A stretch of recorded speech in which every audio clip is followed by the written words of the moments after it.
마가복음 9장의 33절로 37절까지 37절. 지난번 시간에 30절부터는 봤지만 간단하게 복습하고 넘어갑니다. 지금 주님이 다시 한번 두 번째로 공식적으로 잡혀 죽는다, 내가 잡혀 죽는다 하는 얘기를 하신 거예요. 31절에 보니까 인자가 사람들의 손에 넘겨져 죽임을 당하고 죽은 지 3일 만에 살아나리라. 잡혀 죽으실 것이고 3일 만에 부활하실 것이다. 그 얘기를 하니까 제자들의 반응은 두려워합니다. 32절에 보니까 그러나 제자들은 이 말씀을 깨닫지 못하고 묻기도 두려워하더라. 분위기가 아주 횡행한 거예요. 분위기가 우리나라 말로 썩은하다 이런 분위기 있잖아요. 뭔가 모르게 비극적인 일이 다가오고 있는데 저게 무슨 뜻인가 이렇게 이해가 안 되면서 두려워하게 되는 겁니다. 제가 말씀드렸듯이 제자들도 믿음의 성장의 과정을 거쳤다 그랬습니다. 그죠? 성장의 과정을 거쳤다. 현재 이들의 수준이 어떤 수준인가? 33절에 나와 있죠. 33절에 보니까 가버나움에 이르러 집에 계실새 제자들에게 물으시되 너희가 길에서 서로 토론하는 것이 무엇이냐. 자, 여기까지만 읽으면은 제자들이 상당히 고급진 진리를 가지고 토론을 했거나 아니면은 아주 매우 중요한 신학적인 주제를 가지고 토론을 했거나 아니면은 뭐 신학까지 안 가더라도 무슨 철학적인 주제 이런 거 가지고 토론을 했거나 했을 것 같은데 예수님이 너희가 길에서 서로 토론한 것이 무엇이냐. 알고 보니까 그게 아니었죠? 34절 다시 읽어봅시다. 시작. 그들이 잠잠하니 이는 길에서 서로 누가 크냐 하고 쟁론하였습니다. 요 제자의 이 모습이 사실은 모든 인간의 모습이에요. 이걸 제자의 모습으로만 보면 안 된다. 그렇죠? 그들이 묵묵부답, 잠잠한데 왜 그랬냐? 이는 길에서 서로 누가 크냐 하고 쟁론하였습니다. 쟁론은 하지 않더라도 사람들은 대부분 누가 크냐라는 생각을 하게 되어 있다. 누가 크냐, 뭐 누가 수석이냐, 뭐 이런 거 있잖아요. 장로님들 중에도 장로님이 한 30명 그 당회가 구성된 30명 정도 모인 교회에서도 그 중에 누가 수석이냐 이런 거 좀 묻잖아요. 누가 제일 오래됐냐. 그리고 어떤 무리가 있으면 그 무리 안에서 내가 크냐 이런 거 자꾸 묻고. 자, 근데 이게 인간의 본성입니다. 어제 안 그래도 우리가 학교에서 C.S. 루이스에 대해서 읽었는데 C.S. 루이스의 순전한 기독교를 읽었는데 어제 어떤 얘기가 나왔냐면은 인간의 본성이 교만이다라는 거예요. pride. 인간의 본성, 죄의 본성이 교만인데 교만은 경쟁하려는 마음이다. 경쟁하려는 마음이고 누구보다 위에 올라가려는 마음. 경쟁하고 누구보다 위에 올라가려는 마음은 그거는 누가 심어준 게 아니고 본성적으로 타고난다라는 걸 루이스가 굉장히 강조를 했어요. 저는 뭐 거기에 전적으로 공감을 합니다. 여기 지금 누가 크냐 하고 논쟁하고 쟁론하는 것은 교만하기 때문에 나오게 되는 거죠. 근데 교만이라는 게 어떤 사람은 교만하고 어떤 사람은 겸손하고가 아니라 그랬죠. 해봅시다. 만인이 교만하다. 사람들 앞에 와서 굽신거리면서 90도로 인사하고 막 친절하게 하는 사람이 우리는 그 사람을 보면 되게 겸손하고 되게 친절해. 겉으로 이렇게 평가할 수 있지만 그 평가는 늘 틀린다는 걸 알 수 있죠. 친절하게 하고 머리 숙이고 하는데 본질상으로는 그 사람도 똑같은 교만을 갖고 있는 거예요. 교만한 마음. 교만은 천사장이 하나님 앞에서 자기를 높이며 타락하게 한 근원이 교만입니다. 교만이 죄의 본질이에요. 이런 거 보면 제자들의 본성이 그렇게 안 바뀌었다는 걸 알 수 있겠죠. 이 사람들이 예수님 믿고 지금 따라오고는 있는데 구원은 받았다고 봐야 되겠죠. 가룟 유다 빼고는 요 단계에서도 이 사람들이 구원은 받았다고 봐야 돼. 근데 믿음이 너무 약한 거야, 지금. 믿음이 약하고 믿음이 자라지를 않으니까 이런 생각들을 하면서 제자들끼리 싸우면서 온 겁니다. 자, 그러니까 주님이 35절의 핵심을 얘기하시죠. 예수께서 앉으사 12제자를 불러서 이르시되 누구든지 첫째가 되고자 하면 무사람의 끝이 되며, 교만하다는 얘기거든요. 교만한 자로 남으면, 이 말이에요. 그의 교만한 본성을 따라 살면, 누구든지 첫째가 되고자 하면, 첫째가 되고자 한다는 게 이게 어떤 실력을 쌓아가지고 내가 엑셀런스를 추구하겠다, 그거를 정죄하는 건 아닙니다. 이걸 잘 구별하셔야 돼요. 내가 음악에 있어서, 미술에 있어서, 학문에 있어서, 또 내가 의사라는 직업인으로서, 내가 루핑을 하는 직업인으로서, 내가 또 가정에서 가정의 살림을 사는 사람으로서 내가 탁월성, 엑셀런스를 추구하는 걸 막는 얘기가 아니에요. 가장 겸손하면서도 그 사람이 가장 엑셀런트 할 수 있는 겁니다. 이해되시죠? 피아노의 최고의 대가인데도 그 사람의 성품이 주님 앞에서 겸손할 수 있다는 거죠. 그러니까 여기서 엑셀런스, 탁월성을 추구하는 걸 정죄하는 게 아니라 내 마음이 하나님 앞에서 높아지고 교만해지는 거. 그렇게 되면 어떻게 됩니까? 엑셀런스를 추구했는데 다 내 자랑만 되는 거예요. 전부 내 자랑하는 거고 다른 사람 깔보고 우습게 여기고 그리고 나만 높이고 나만 에헴 하고 살아가는 사람. 그게 교만한 거죠. 근데 엑셀런트한데 바하처럼 베토벤처럼 모차르트처럼 엄청난 음악가들인데도 주님 앞에서 겸손할 수가 있다는 겁니다. 그러니까 탁월성을 갖고 있으면서도 겸손할 수 있다면 그거는 놀라운 복인 거고요. 아무것도 아니면서 마음이 높아져 있는 사람들이 얼마나 많습니까? 만나보면 하나도 갖추지 않았는데 하나도 갖추어진 게 없는데 마음만 높아져 있는 사람이 엄청나게 많아요. 하나도 준비 안 된 사람이 자기가 최고라고 생각하고. 자, 그래서 누구든지 첫째가 되고자 하면, 첫째가 된다는 것은 조금 심하게 얘기하면은 하나님보다도 자기가 높아지는 거예요. 이 첫째라는 말이 하나님보다 높아지는 게 될 수 있다는 거예요. 교만의 본질은 그거거든요.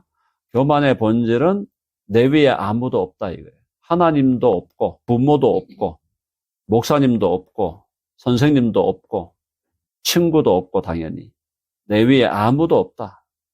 그리고 본질상 자기가 최고다라고 생각하면서 살아가는. 그러니까 나르시시즘이라는 게 자기를 최고로 높이는 거 아니겠어요? 그게 교만의 극치죠. 교만의 극치. 그것을 주님은 정죄하고 있습니다. 12제자를 불러서 이르시되 누구든지 첫째가 되고자 누구든지 교만한 상태에서 계속 교만을 회개하지 아니하고 교만한 상태에 계속 남아있으면 무사람의 끝이 될 것이다. 상징적으로 해석을 하면 지옥 아랫목에 간다 이 말입니다. 지옥 아랫목에 간다. 교만하면. 그리고 도리어 첫째가 되고자 하느냐? 그러면 무사람을 섬기는 자가 되어야 하리라. 무사람을 섬기는 자를 하나님은 첫째로 만드신다. 그게 하나님의 역설이죠. 모든 사람 밑에 내려가갖고 종로로 타는 것 같은데 결국은 그 사람을 하나님은 최고로 높이신다. 근데 이게 결국 누구를 얘기하는 거예요? 예수님을 두고 한 얘기예요. 예수님을 두고 한 얘기예요. 빌립보서 2장에 가보면 뭐라고 하면, 자, 가봅시다. 빌립보서 2장. 빌립보서 2장의 성탄절에 자주 함께 보는 본문이지만은 2장 7절. 거기 뭐라 해서 예수님이 자기를 비워. 그죠? 하나님의 본체예요. 하나님과 동등된 분이에요. 하나님의 아들은. 근데 오히려 자기를 비워 7절에 종의 형체를 가지사 사람들과 같이 되셨고 사람의 모양으로 나타나사 자기를 낮추시고 죽기까지 복종하셨으니 곧 십자가에 죽으심이라. 이게 주님의 겸손이죠. 주님의 겸손. 주님의 겸손. 그러니까 9절에 이러므로 하나님이 그를 지극히 높여, 이 지극히라는 말이 뭐예요? 최고다 이 말이에요. 높여 모든 이름 위에 뛰어난 이름을 주사 하늘에 있는 자들과 땅에 있는 자들과 땅 아래에 있는 자들로 모든 무릎을 예수의 이름에 꿇게 하시고 모든 입으로 예수 그리스도를 주라 시인하여 하나님 아버지께 영광을 돌리게 하셨느니라. 그 얘기예요. 지금 여기서 말하는 마가복음 다시 돌아갑니다. 마가복음에서 누구든지 첫째가 되고자 하면 무사람의 끝이 되면 이게 누구예요? 마귀야, 마귀. 루시퍼가 그랬단 말이에요. 천사장이 첫째가 되고자 했잖아요. 하나님보다 내가 높아지겠다. 하나님보다 높아지겠다 하니까 어떻게 된 거야? 무사람의 끝이 된 거고 아담과 하와가 하나님의 명령을 어기겠다. 하나님의 명령을 야, 따먹지 말어. 너 에덴 동산의 100가지 중에 99가지를 다 줬잖아. 그 중에 하나만 먹지 말라 했는데 그걸 못 지켜가지고 또 그거 가지고 하나님과 같이 되리라 하면서 자기를 높이다가 결국은 타락을 하고 그래서 아담의 타락으로 인류가 지극히 낮은 자리로 내려갔잖아요. 전적으로 타락한 죄인으로. 자, 근데 예수님이 오신 것은 내가 온 것은 섬김을 받으려 함이 아니요 도리어 섬기려 하고. 자, 갑시다. 마가복음 바로 10장에 있네. 옆에 장 10장 45절. 10장 45절. 다 같이 인자가 시작. 인자가 온 것은 섬김을 받으려 함이 아니라 도리어 섬기려 하고 자기 목숨을 많은 사람의 대속물로 주려 함이니라. 아멘 하시죠? 섬기려 오신 분. 즉 무사람을 섬기는 자, 이게 누구냐? 결과적으로는 예수님이에요. 무사람을 섬기는 자가 첫째가 된다 이 말입니다. 그 원리를 주님이 보여주신 거야. 원리를.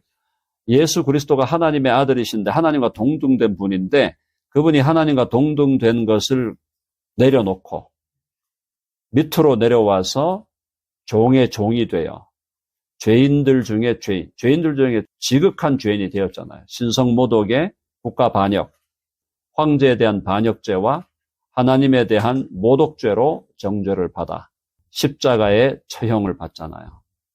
지극히 낮아진 거거든. 십자가에 죽기까지 복종하셨는데 그 그리스도가 결국은 가장 높은 자리에 올라가셔서 모든 사람이 그리스도 앞에 무릎을 꿇게 하시는 하나님의 거대한 겸손의 드라마죠. 해봅시다. 거대한 겸손의 드라마. 이게 얼마나 위로가 되는지 몰라요. 사랑하는 여러분, 하나님은 본성이 겸손한 분이에요. 하나님의 본성이. 그렇게 능력이 많으시고 전지전능, 전제, 모든 걸 다 하시고 모든 능력이 있으시고 모든 곳에 계시고 모든 권력을 다 갖고 계신 하나님이신데 그야말로 무소불위의 권력을 갖고 계신 그 하나님, 우리가 믿는 우리 하나님 아버지라고 하는 우리 그 하나님은 본성이 겸손하신 분이에요. 겸손하신. 그래서 그 하나님의 겸손이 우리를 위로하신다. 하나님의 겸손이 우리를 위로하신다. 저는 자주 그걸 많이 묵상을 합니다. 하나님의 겸손하심이 나를 위로하신다. 하나님이 교만하신 분이라면 아무 희망이 없죠. 교만은 마귀의 본성인데 하나님이 마귀와 같은 그런 교만한 본성을 갖고 계시다면 인간이 어느 누구도 그 하나님을 기쁘게 할 수 없어요.